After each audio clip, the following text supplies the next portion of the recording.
Hi and welcome back to my channel. This is my third Japanese language update after having decided to relearn Japanese after a almost 2-year break. I had this whole script written out, but I decided I didn't like it and I didn't really care to tell everything that happened, so we're gonna have to freestyle a little bit today, but that's okay. It has been 3 months since I started to relearn Japanese, and it has been 2 months since my last language update, which a lot happened in that time, so we're gonna have to cover quite a lot today. I want to talk about the Tadoku challenge, which was really good for my reading, but it was a really frustrating experience in general. And I want to talk about where I'm currently at with my Japanese and what I'm going to do in the future, which also includes talking about output practice and the JLPT. Okay, I would say generally speaking, I am feeling pretty good about my Japanese. I think that now after only 3 months of relearning Japanese and actually making an effort to learn and read a lot to get into the habit of reading and doing my Anki, I think that now I've reached a point where I would feel pretty confident saying that I am just as good when it comes to reading and my word recognition, kanji recognition, as I was about 2 years ago when I stopped learning Japanese.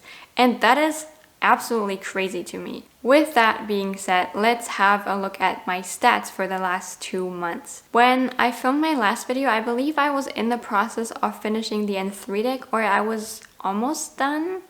I don't remember, but either way, I'm done now, and I went through all of the N2 deck as well, which admittedly took me a bit longer than I would have liked. First, because I had to reduce the number of new words per day from, I believe, 20 to 15. And there were also days when I wouldn't even add new cards. And I also didn't do my Anki every day, so sometimes I had to catch up on all the reviews that just kept stacking up, and that's why it took me a bit longer. I haven't started the N1 deck yet, and I will get back to why that is in just a bit. But first, let's talk about the reading challenge that I participated in, the Tadoku reading challenge. If you've been following my channel for a while, then you know that I love reading and I think it is a great method to learn a language. You get to see vocabulary and context, you get to reinforce grammar structures that you might have learned in other contexts, and it's just generally fun. So I figured that building a reading habit is probably a first thing that I would have to do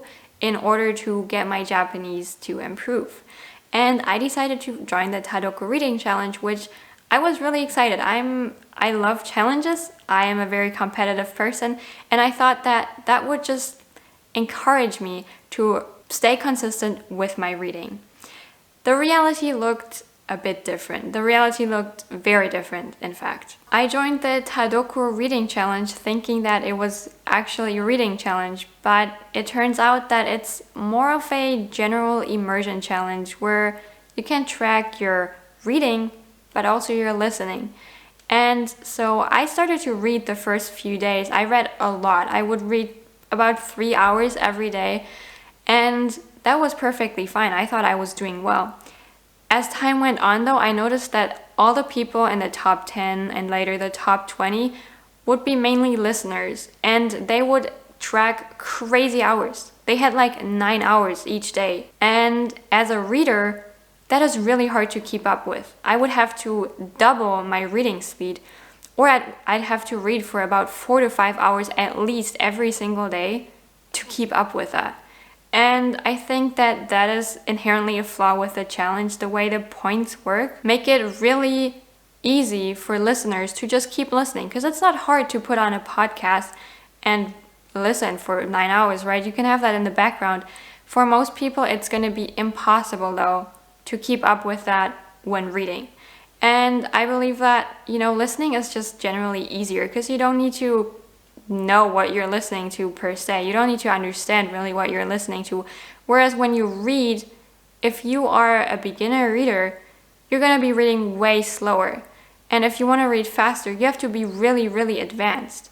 So the challenge in general just favors listening when it comes to wanting to do well. And that was quite discouraging because I did the work, right? I did my hours of reading every day. I built a really solid habit, which is something that went really well for me.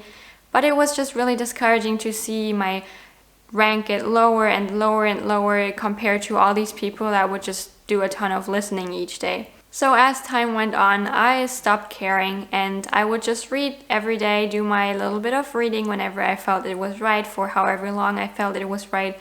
And I think I went out of that challenge with a really strong reading habit, which was the goal, but I got there in a weird way, I guess.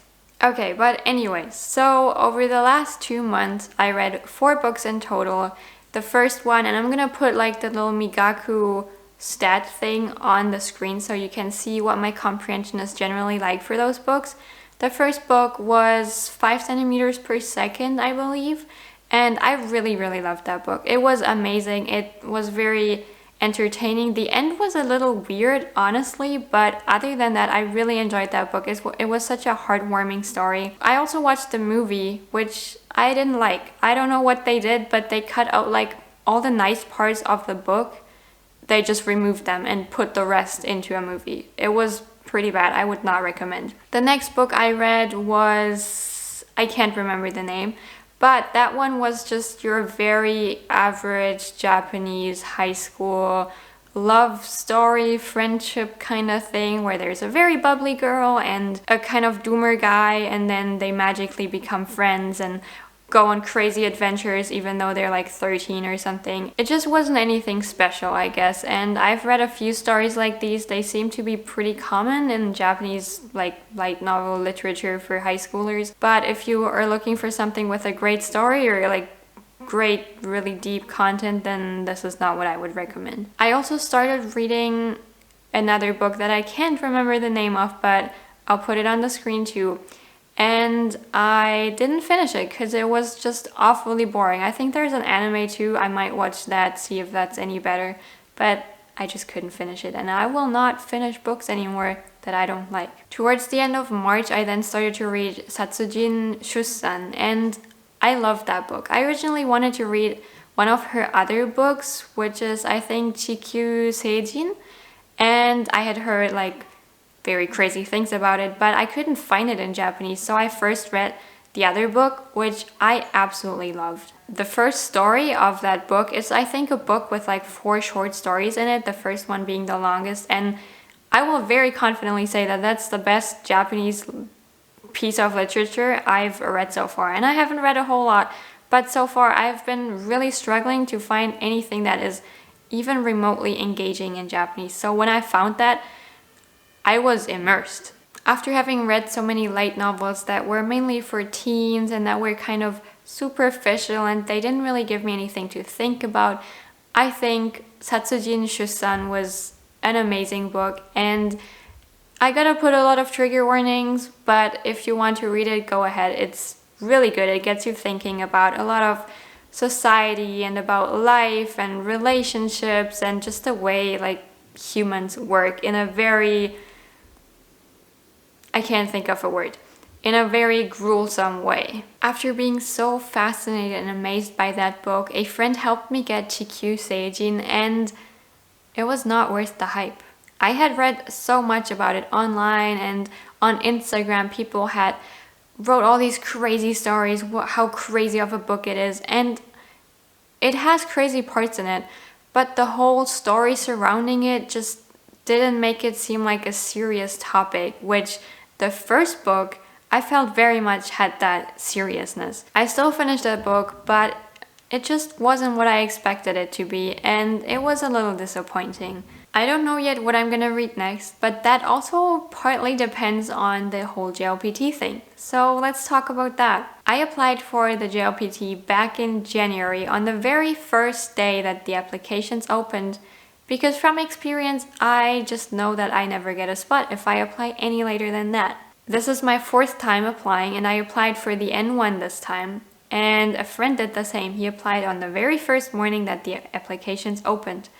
He got a confirmation just a few days later that he would be taking the JLPT this summer. I didn't get any such confirmation. I never got an email, I never got a letter, anything that would say that I would be taking the JLPT. Back then in January, when I had not even started to relearn Japanese, I decided that it wasn't a big deal, right? I didn't even know if in that short time span I could get my Japanese level back to where it was before and even surpass that. So then just the other day I checked my bank account and I see that someone withdrew money for the JLPT.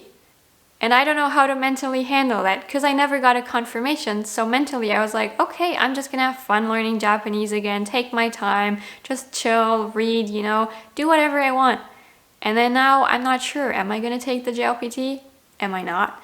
I'll have to figure that out, but depending on that, my strategy, my learning style for the next few months is obviously going to change. If it turns out that I will be taking the JLPT, which I'm waiting for a confirmation on that, any kind of email or letter saying that I will actually take it, then I'm going to have to shift my focus from just reading for fun to reading for learning, which is something that over the last few weeks I've noticed again and again that I switch into this kind of reading for fun mode where I don't pay close attention to what I'm reading. And I don't think that is necessarily the worst thing to do. It's still better than not reading at all. But I think that in preparation for such an exam, it is definitely better to think of reading as more of a learning thing than as a fun thing. So if I take the JLPT, I will be reading very closely to figure out grammar structures, look up things and make sure I understand everything. And I'll also obviously have to do some grammar study, do a lot of kanji practice, and I will also go through the N1 vocabulary deck. Now, if it turns out that maybe there was a mistake in their system or something and I'm not taking the JLPT, then I will continue doing what I have been doing up until now, just reading for fun, not doing a very close reading and grammar analysis.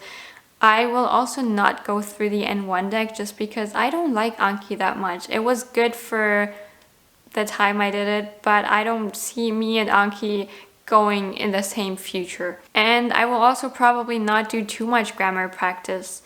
Instead, what I will be focusing on is getting my output back to a level where I actually feel comfortable with it again. The other day, there was an event at the university welcoming the exchange students from Japan, and I had a great time there, but I could feel that I was really slow at speaking. I couldn't really recall words when I needed them, and it was just generally pretty straining on the conversation. And I remember a time when that wasn't the case, when I could actually just speak freely and I could say what I wanted to say in a manner that I wanted to say it. Even though I didn't know all the words, I was at a point where I felt very comfortable speaking Japanese. And in case I do not take the JLPT, I will be going down that route where I'll just practice speaking, where I will try to get back to that level where I can speak freely and have fun doing it. So as you can see, a lot of what will happen over the next 2 to 3 months with my Japanese does depend on the JLPT, and right now I don't have any information on that. If it was up to me, I probably wouldn't take it. But if it turns out that I have to take it because I can't get a refund, then I will not chicken out. I will actually take the thing because, I paid money for that, right? The reason I'm saying I would rather not take it is because I like speaking Japanese. I like using Japanese, and I don't really care about the certification per se. It's kind of like a checklist thing that I want to have checked off and just be done with it. And then the other thing is that my university schedule wasn't planned in a way that would allow me to do an hour of grammar study for Japanese or very consistent hours of reading in Japanese for the next few months. So if I do take the JLPT, I'm gonna have to really figure out where to squeeze in the Japanese study and the Japanese immersion and all of that on top of my already pretty busy university schedule. But I'm feeling pretty hopeful. Even though I might get really busy, I think that with the progress I've made over the last 3 months, I think I can get to a point where I can at least pass the JLPT N1, which would honestly be such a relief to finally have that thing checked off. Either way, I'm really excited to see where this is going. I'm still really excited about learning Japanese and to continue learning Japanese, whether I go down the grammar JLPT route or the output no JLPT route. I'll keep you updated. Thank you for watching, and I'll see you in my next video.